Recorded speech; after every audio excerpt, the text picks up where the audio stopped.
வணக்கம். நான் உங்கள் லட்சுமி பாட்டி பஜ்ஜி சுட போகிறேன். வெங்காயம் 3 வெங்காயம் எடுத்து வச்சுருக்கேன் பாருங்கள். 2 உருளைக்கிழங்கு எடுத்து வச்சுருக்கிறேன். கடலை மாவு, முட்டை வேக வச்சுருக்கேன். முட்டை பஜ்ஜி, கடலை மாவு, வெங்காயம். இப்போ இந்த கடலை மாவு கூட வெறும் மிளகாப் பொடி, மஞ்சள் பொடி இது மட்டும் தான் போட போகிறேன். பெருங்காயப்பொடி வேறு எதுவுமே போடாது. மஞ்சத்தூள், மிளகாத்தூள், பெருங்காயத்தூள், பஜ்ஜிக்கு தேவையான உப்பு.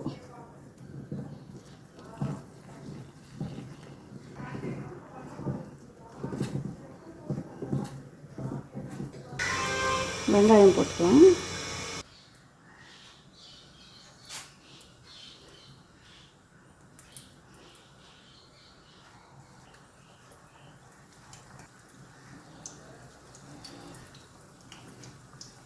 பாருங்கள், வெங்காய பஜ்ஜி செஞ்சுட்டு வெங்காய பஜ்ஜி, உருளைக்கிழங்கு பஜ்ஜி. இப்போ முட்டை பஜ்ஜி செய்ய போகிறேன். முட்டை பஜ்ஜிக்கு என்ன பண்ணுங்கள், ஒரு பக்கம் மஞ்சக்கருவை எடுத்துருங்க. இது கருவேப்பிலை ஊறுகாய் பாட்டி ஏற்கனவே நான் வீடியோ போட்டிருக்கேன். கருவேப்பிலை ஊறுகாய் அது இது உள்ள ஒரு பக்கம் வச்சிடலாம். ஒரு பக்கம் இந்த மாதிரி எடுத்து ரொம்பவே நல்லாயிருக்கும். கருவேப்பிலை சட்னி செஞ்சு வச்சுருக்கேன் பாட்டி. அது இதுக்குள்ளே வச்சுக்கிறேன். பேரன் ஸ்கூலில் இருந்து வந்தோடனே அவருக்கு ப்ரெட்டு பஜ்ஜி கேட்டார். ஒரு 2 ப்ரெட்டு எடுத்து கட் பண்ணி ஒரே மாவு தான் எல்லா பஜ்ஜியும் செய்யும் போட்டு கொடுத்துட்டேன் அவனுக்கு.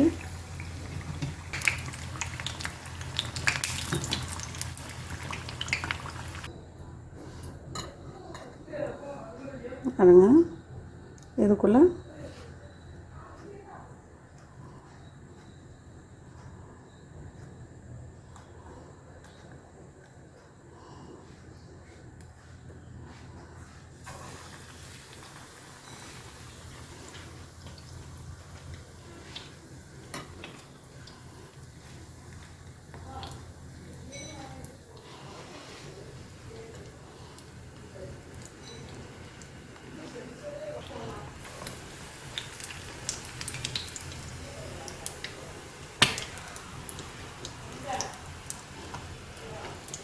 ஒரு பக்கம் மஞ்சள் கருவை இருக்கணும், ஒரு பக்கம் கருவேப்பிலை தொக்கு வச்சுருக்கிறேன்.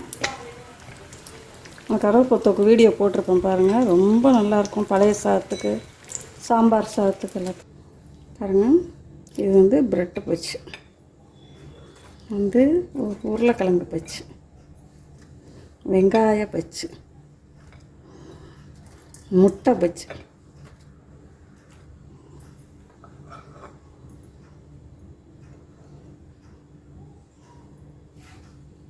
பார்த்திங்கன்னா வெங்காய பஜ்ஜி செஞ்சுட்டேன். ஒரே மாவில் மொத்தம் 4 பஜ்ஜி செஞ்சுருக்கேன். ஒரு மாவு கரைச்சிக்கினா போதும். குழந்தைங்க என்னென்ன கேட்குறாங்களோ அதெல்லாம் செஞ்சு கட் பண்ணி ஒரே மாவில் நனைச்சி கொடுத்தீங்கனாலே போதும்.